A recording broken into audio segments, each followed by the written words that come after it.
Hello Leo, Leo rising and Leo moon people. This is your monthly astrological horoscope for December 2017. And just a quick reminder for all of you Leos out there, remember that these horoscopes talk about the big sweeping aspects going on behind the scenes of any given month. And that means that I will not be putting anything in these monthly horoscopes that is here today, gone tomorrow. If you are looking for more short-term aspects, you should check out your weekly horoscopes.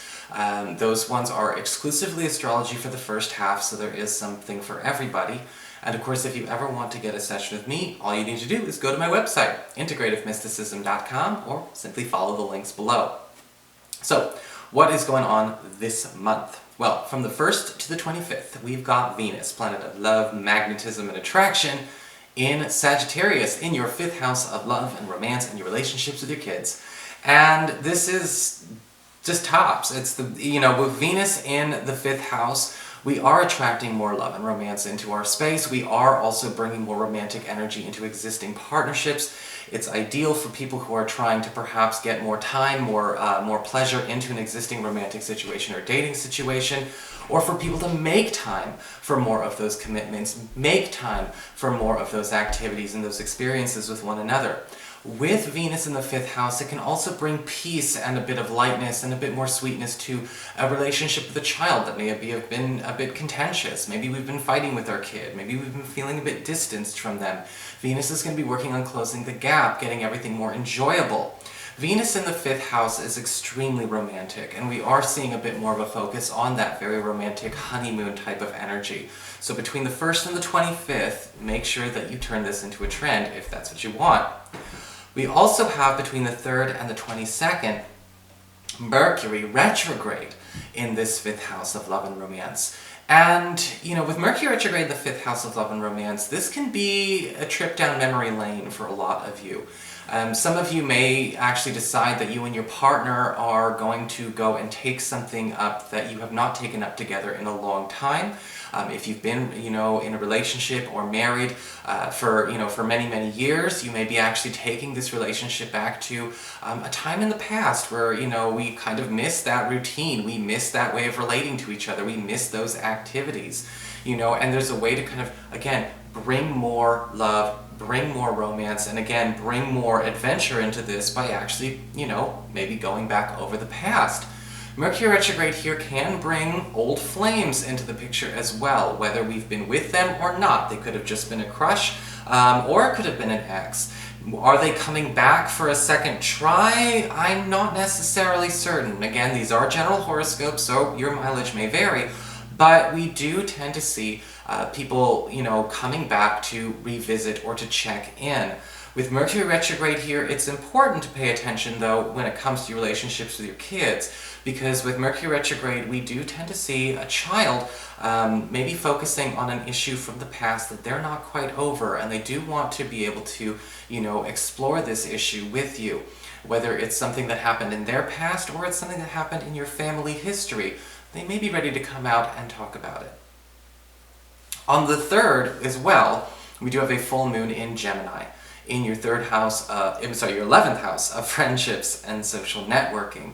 And between the 3rd and the 14th, remember, lunations last about 2 weeks in their energy. A lot of you Leos may actually be releasing a friendship, releasing a tie that you have outgrown. This could be an entire group.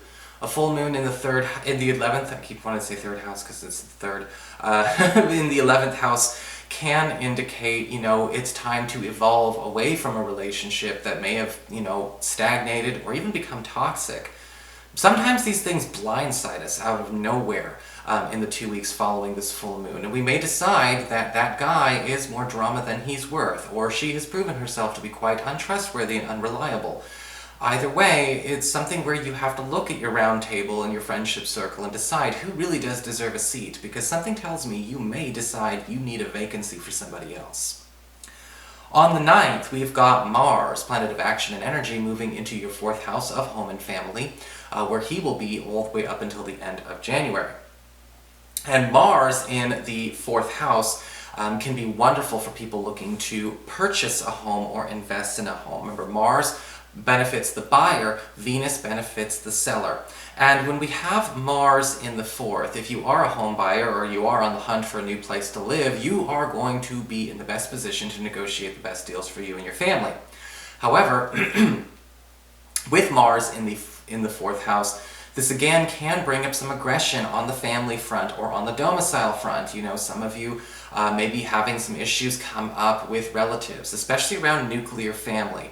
And this isn't really talking so much about in-laws. No, this is your family. This is your husband, your children, your wife, your children, your brother, sister, mother, father. It's your nuclear family, one of them, whether it's the one now or the one then.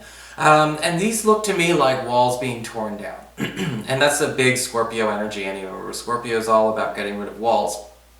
But when Mars is there, sometimes it'll raise the roof to challenge people to bust those walls down on their own. And this is a way to bond and get closer. There may actually be even a chance to recover a relationship that you thought was dangling by a thread with a relative you used to be very close with during this time, so do not be afraid. On the 18th, we've got a new moon in your 5th house of love and romance, and you know, this is a lovely aspect for people who are looking for new love, absolutely. However, again, Mercury is retrograde until the 22nd, so make sure that we're not making anything super official. Sometimes what happens with a new moon during a Mercury retrograde period, people can kind of go inordinately quickly to try and get a commitment. And, you know, I always worry about folks who want a commitment before they get to know somebody. But the thing about about this new moon is that it is promising the opportunity for new love and romance nonetheless. Now again, it's a lunation. Its energy lasts 2 weeks. So from the 18th to the end of the month, and especially after the 22nd, we have lots of opportunities to get something brand new started. And so you single Leos should be very happy with that. On the 19th, we've got Saturn, planet of restrictions, planet of obstacles, planet of discipline, moving into your 6th house of health, your reputation, your schedule, your work. And Saturn in Capricorn is a much more interesting, I think you could say, transit than any other, because Saturn in Capricorn is at home. The energy is much more digestible, it's much more smooth, it comes out more clean. And Saturn isn't really the scapegoat that everyone treats him like when he's in Capricorn. Saturn shouldn't be a scapegoat anyway, but you know. And with Saturn in this area of your chart over the next 2.5 years, a lot of you are going to have your attention called to, you know, your reputation, again, your style of doing work, the workload you put yourself on, and what you want to be known for. Now, Saturn does sometimes bring up issues with health and our reputation in the 6th house, but only with things that we do need to work on. You know, Saturn, I always say Saturn grabs our attention by starting a fire on the back burner because we've left something there too long.